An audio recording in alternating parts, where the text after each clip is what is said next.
não é uma briga de um mais forte ou do mais fraco, não, vamos negociar o que nós fazemos e o que dentro desta realidade, dessa imensidão de apelos e essa imensidão que é o Brasil de realidades. Uma diversidade, né, imensa. Professora Silvana, a senhora, na sua escola, quais as dificuldades que a senhora enfrentou para implantar o projeto político-pedagógico? Inicialmente essa dificuldade da participação, da pouca participação. Nós, professores? Não, nós gostaríamos de participar muito mais, nós todos, professores. Houve, de alguma maneira, isso aqui as colegas se referiram muito bem, que é trazer-se, de alguma maneira, uma proposta, não digo pronta, mas quase. E o que acontece é que o professor não veste a camisa, porque ele não se sente parte de.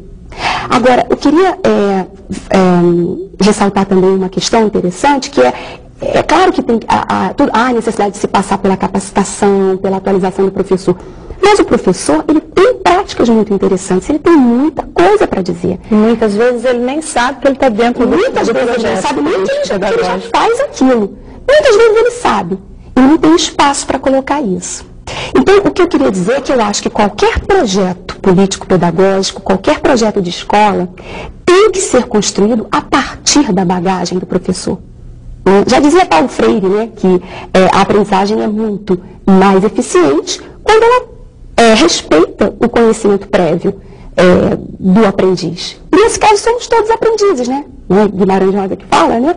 Isso.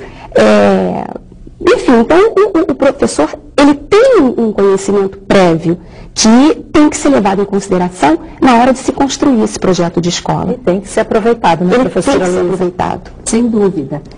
Ouvindo a Petronila e a Silvana agora, eu estava pensando, esse é um dos grandes desafios do professor hoje.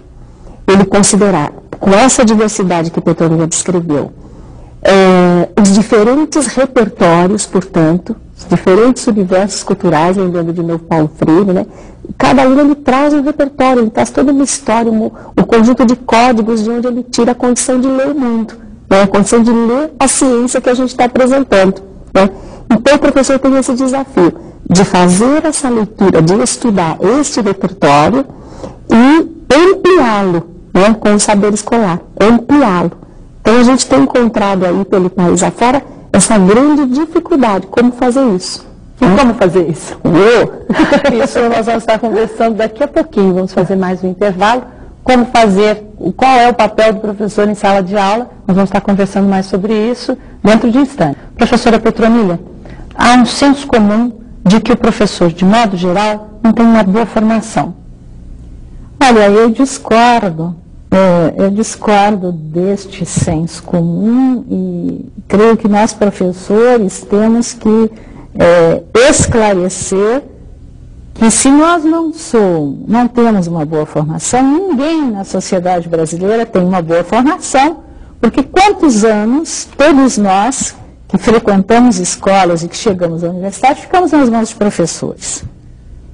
Os professores têm, sim, uma formação tão boa quanto outros profissionais. E como outros profissionais, o professor precisa se atualizar. E aí vem uma das condições necessárias de que apontava a Silvana. Atualização implica aquisição de livros, acesso à bibliografia e a outros materiais, inclusive ter o seu computador em casa. Quantos de nós, professores, podemos ter um computador ligado à internet? Quando o nosso salário permite nós ficarmos ligados à internet, ou ter um speed, por exemplo, são questões como... Eu acho que a gente tem muitas provas de o quanto podem os professores e quanto essa formação é um trabalho conjunto que tem que juntar os sistemas de ensino, as secretarias de educação, as coordenações pedagógicas e os próprios professores. E nesse sentido eu gostaria de mostrar, por exemplo, uma experiência feita pela Secretaria Municipal de São Carlos, que foi... Os professores fizeram trabalhos nas suas diferentes escolas, né? Quer dizer, esta é mais uma prova, além do que nós vimos no vídeo, da força e capacidade do professor quando ele recebe o apoio necessário para a sua formação, não é?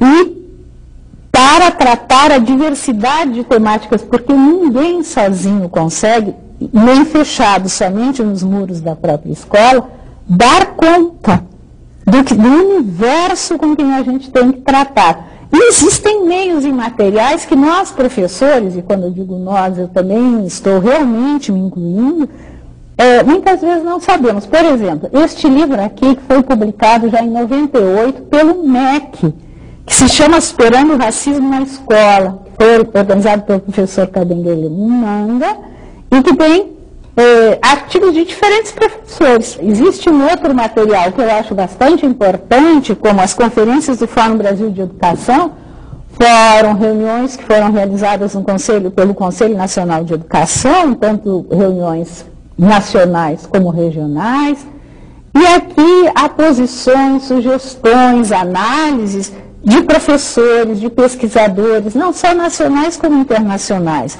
E hoje, quando se fala no mundo globalizado, a gente precisa, sim, conhecer os que os outros pensam, não para copiar, mas para com eles dialogar.